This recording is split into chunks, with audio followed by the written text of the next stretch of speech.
So hello guys, Radhe Radhe to all. We are here with another new video. और इस video में हम discuss करेंगे जो कि मोस्ट फ्रीक्वेंट आस्क क्वेश्चंस रहता है प्रेगनेंसी में मॉमीज़ का, कि हम अपने बेबी का वेट कैसे इंक्रीज़ करें।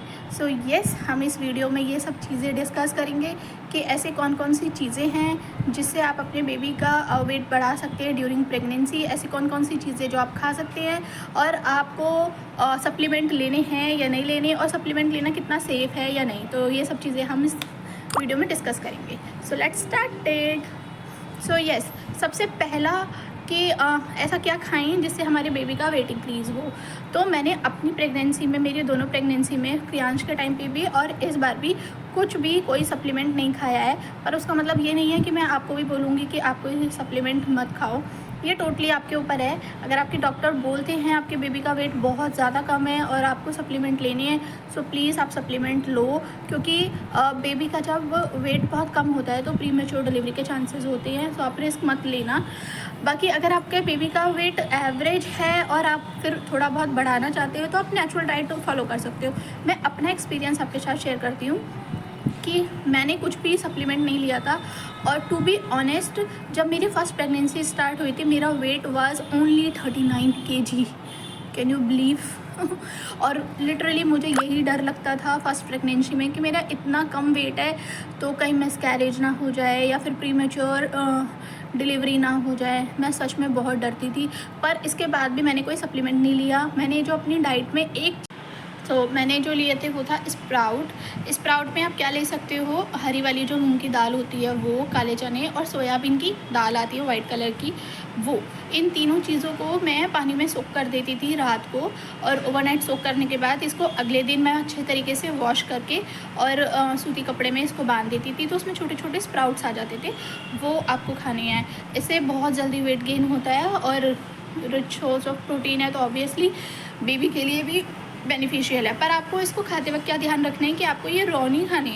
आपको या तो इसको बॉईल करना है या आप हल्का सा इसको स्टीम करके तब आप इसको खा सकते हो। रॉ मत खाना, क्योंकि बैक्टीरिया डेवलप होते हैं तो कोई इन्फेक्शन ना हो बेबी को या आपको, इसलिए आपको रॉ नहीं खाने, बॉईल कर लेना या स्टीम कर लेना।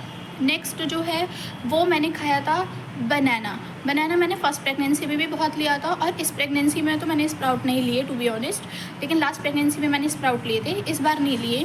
पर इस बार मैंने बनाना बहुत खाए हैं। आप बनाना किसी भी तरीके से खा सकते हो, शेक बना के, या आप रॉ खा सकते हो, या पैनकेक्स या स्मूदी, जो भी आप जैसे भी आपको अच्छा लगे वो। और थर्ड जो है आपको मिल्क अच्छी क्वांटिटी में लेना है। मिल्क से भी वेट गेन होता है, मैंने एक्सपीरियंस किया था। अगर आपको अगर लगे तो आप मिल्क ले सकते हो। मैं 2 टाइम अ डे मिल्क लेती थी, एक सुबह और एक रात को, इस प्रेगनेंसी में भी और लास्ट प्रेगनेंसी में भी। और इसके साथ साथ जो आपको अपनी डाइट में ध्यान रखना है वो है बहुत सारा पानी, और ये सबसे इम्पॉर्टेंट है। जितना हो सके आप अपने आप को हाइड्रेट रखिए, जितना हो सके आप पानी पीजिए, क्योंकि उससे आप भी ठीक रहेंगे, आपका बेबी भी ठीक रहेगा। और प्रियांश की प्रेगनेंसी में भी और इस प्रेगनेंसी में भी जब भी मुझे क्रैम्स या पेन्स वगैरह होते थे ना, तो मैं पानी पी लिया करती थी, तो मुझे उसमें बहुत हेल्प होती थी।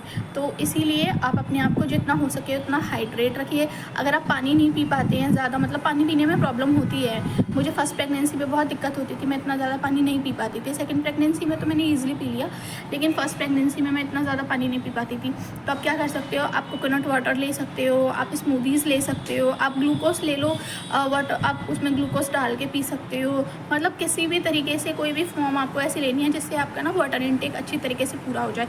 और मोस्ट इम्पॉर्टेंट, आप अपनी ना डाइट हमेशा नेचुरल ही रखो।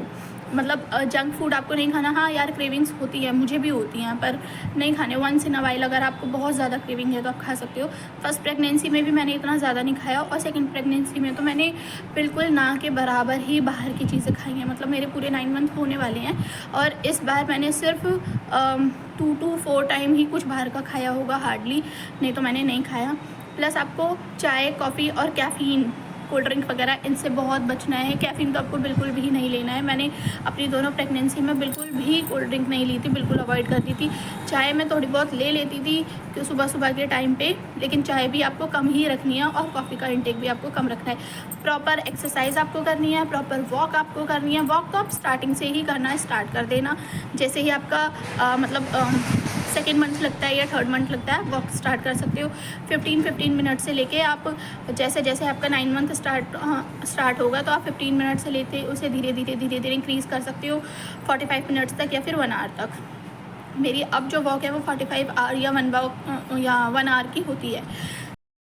सो जब मेरी फर्स्ट प्रेगनेंसी स्टार्ट हुई थी my weight was only 39 kg as I told you earlier.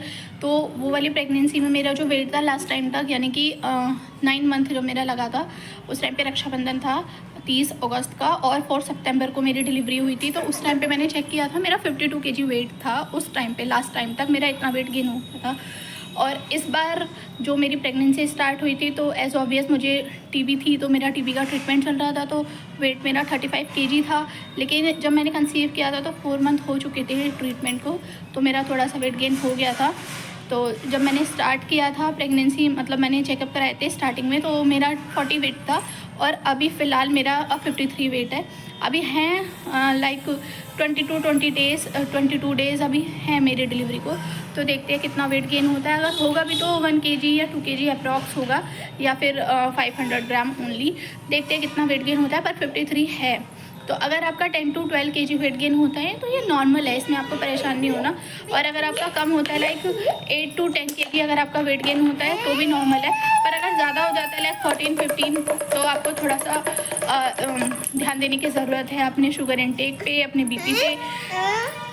सो ये थी कुछ टिप और कुछ डाइट जो मैंने अपनी दोनों प्रेगनेंसी में इंक्लूड की थी बेबी के वेट गेन को लेके। तो अगर आपको मेरी कोई भी टिप या फिर मेरी डाइट अगर आपको अच्छी लगती है, कुछ इन्फॉर्मेटिव आपको इस वीडियो में लगता है, तो प्लीज़ मेरी इस वीडियो को लाइक करें, शेयर करें और मेरे चैनल को सब्सक्राइब करें। अगर आपको कोई भी क्वेरी मेरी प्रेगनेंसी रिलेटेड या अपनी प्रेगनेंसी रिलेटेड कोई भी क्वेरी होती है तो आप मुझसे कमेंट सेक्शन में पूछ सकते हैं। और अगर आप चाहते हो कि कोई और टॉपिक ऐसा है जिस पे मैं आपको वीडियो बनाऊँ तो प्लीज़ वो भी मुझे आप कमेंट बॉक्स में बता सकते हैं, मैं उस पर वीडियो ज़रूर बनाऊँगी। तो अभी के लिए बाय बाय।